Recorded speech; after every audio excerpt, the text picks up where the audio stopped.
حضرت ابو ہریرہ رضی اللہ تعالیٰ عنہ فرماتے ہیں کہ میں نے نبی کریم صلی اللہ علیہ وآلہ وسلم کو دیکھا، وہ حضرت امام حسین رضی اللہ تعالیٰ عنہ کے لعاب دہن کو اس طرح چوستے ہیں جیسے کہ آدمی کھجور چوستا ہے۔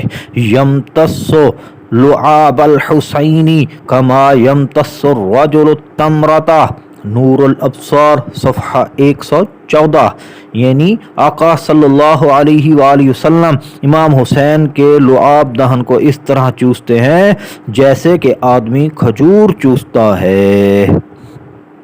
صلو علی الحبیب صلی اللہ تعالی علی محمد صلی اللہ علیہ وآلہ وسلم۔